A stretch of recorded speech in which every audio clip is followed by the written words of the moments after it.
আলাইকুম প্রিয় বন্ধুরা, আজকে চলে এসেছি মেহেরপুর জেলার বামনপাড়ার এক সফল চাষির কলার বাগানে। সো আজকে ভিজিট করব সফল চাষির কলা কেমন কেমন সে যত্ন সহকারে রাখে এবং কেমন সামনে কলার দাম আশাবাদী। তো বন্ধুরা সকলেই ভিডিওর সাথেই থাকুন, চলুন দেখা যাক সেই সফল চাষির কি বলে। আসসালামু আলাইকুম। ওয়ালাইকুম আসসালাম। আমি এমআর এগ্রো কৃষি থেকে আপনাকে স্বাগতম। আপনার কলা আজকে ভিজিট করতে আসলাম।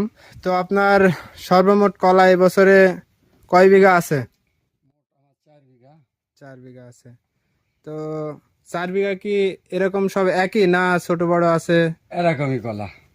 ও, এই মাঠে কতটুকু আছে? এই মাঠে 4 বিঘা। এই মাঠে 4 বিঘা একই জায়গায় নাকি? একই জায়গায়। একই দাগে, তাই তো? এগুলো কার, এই কলাগুলো? এগুলো আমার।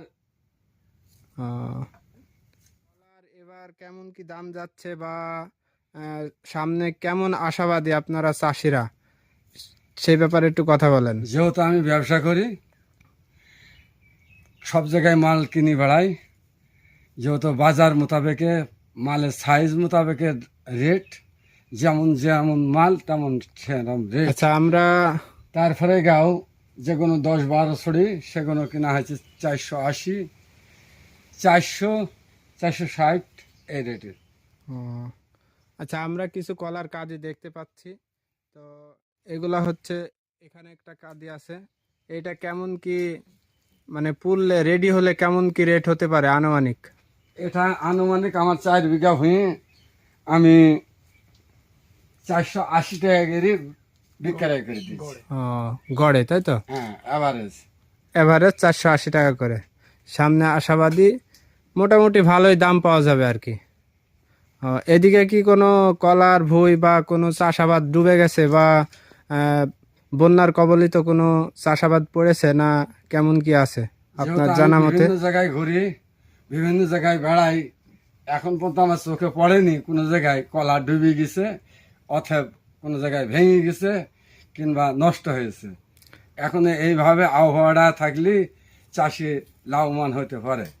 মানে আমরা আমাদের রিপোর্ট অনুযায়ী বুঝতে পারছি যে অন্য কোনো জেলায় যেগুলো যেমন চট্টগ্রামে অনেক জায়গা ডুবে গেছে, তো চাষাবাদও অনেক জায়গায় ডুবে গেছে, চাষিরা খুব মানে কষ্টের ভিতরে আছে চাষাবাদ ডুবে যাচ্ছে বলে। তো মেহেরপুরে কেমন কি অবস্থা, মেহেরপুরে ডুবেছে কিনা সেটা জানতে চাচ্ছি। যেহেতু চিটাগাং, কক্সবাজার, বাঁশখালী এদিকে ডুবেছে ঠিকই, ওদিকে তো কলার চাষ হয় না। কলার চাষ হয় রংপুর, দিনাজপুর, ঠাকুরগাঁও, বগুড়া। এদিকে এখনো এত কলা ডোবেনি, কিংবা এত কলার কোনো কিছু আশ্বাস পাইনি। আসলে কলা তো সম্পূর্ণ ডোবা জিনিস না। তো কলা পানি আটকে গিয়ে কোনো পানামা পচা রোগে ভুগছে কিনা কোনো চাষি, বা নষ্ট হয়ে গেছে কিনা? যেহেতু সব জায়গায় আমি ঘোরাফেরা করছি, পানামা রোগটা সব ক্ষেতেই 2-4-5টা দেখা যাচ্ছে। এখন আল্লাহ তালা কি করবে না করবে বলা যাচ্ছে না। পানামা রোগ এটা কিন্তু খুব বিখ্যাত একটা রোগ। তো এই রোগের প্রতিকার কি, মানে কি কোন বিষ দিলে ভালো হয় এমন কিছু জানা আছে কিনা? যেহেতু আমি কৃষি অফিসারের সাথে পরামর্শ করে জেনেছি, পানামা রোগের কোনো ঔষধ তিনি আমাকে পরামর্শ দিতে পারেনি। তার মানে পানামা রোগের কোনো ওষুধ নেই, এখনো এটা হচ্ছে ওঠেনি। প্রাকৃতিক, তাই তো? হ্যাঁ। এটা প্রাকৃতিক একটা রোগ। তো অনেক কিছুই জানলাম প্রিয় ভিউয়ার্স, আমরা একজন সফল চাষির কাছে অনেক কিছুই জানলাম।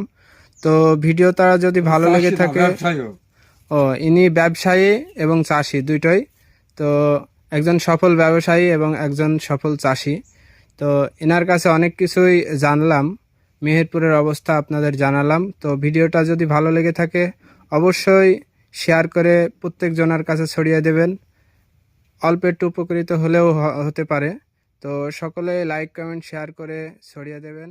সকলে ভালো থাকবেন, সুস্থ থাকবেন। সকলকে আসসালামু আলাইকুম ওয়া রাহমাতুল্লাহ।